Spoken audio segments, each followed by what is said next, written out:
The Dreugh peoples on the surface are nothing especially notable. They're an interesting looking spider and crab-like creature that hails from Morrowind, but we see a lot of similar things in the Elder Scrolls series. They make their homes on both land and beneath the surface of many freshwater lakes, and are usually more docile and timid, but can become more enraged if provoked and can prove to be a worthy adversary. They are more intelligent than some wildlife, but in general they have no capacity for speech or communication with more advanced races. You see though, what actually makes the Dreugh so interesting isn't who they are now, but rather who they actually stemmed from in the past. Vivec, one of the three main great gods of Morrowind who we actually do meet in the games, was an astute historian and wrote many texts about the ancient world. And in some of these primeval documents, he talks about the long-lost and previous Dreugh culture. Apparently, thousands of years ago, the Dreugh were actually a much more advanced civilization, with many bustling and thriving cities, trade, writing, and most importantly, dominance.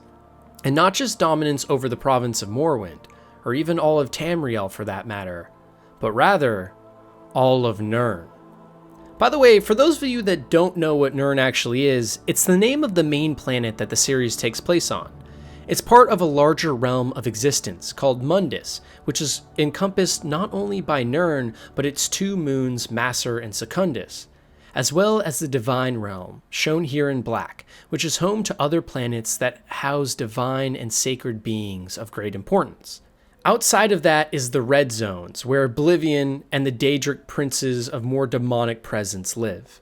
And all of this is part of an entire realm of existence called Aetherius, which itself is a part of Arbus, the name of the entire galaxy that houses Aetherius and the Void.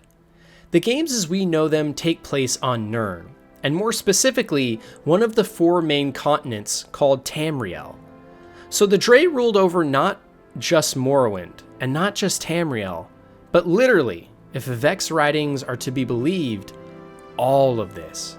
So the question for the Dreugh becomes, how did such an advanced and powerful civilization of highly intelligent and capable beings that ruled over all of Nirn become a docile and much less threatening creature thousands of years later? It's not unheard of in the Elder Scrolls series for massive civilizations to have great power across Nirn, but in no history books do we hear about anything nearly as powerful as the Dreugh are described here. Did they truly rule over the entire world? And if they did, how did they lose their power? How do so few people remember their absolute dominance?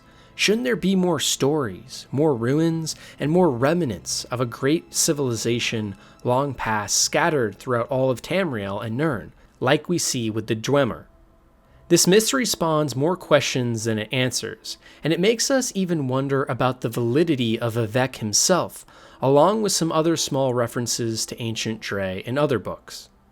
Either way, though, this is one of the most fascinating and thought-provoking mysteries in Elder Scrolls, and shows just how deep and well-designed the lore really is,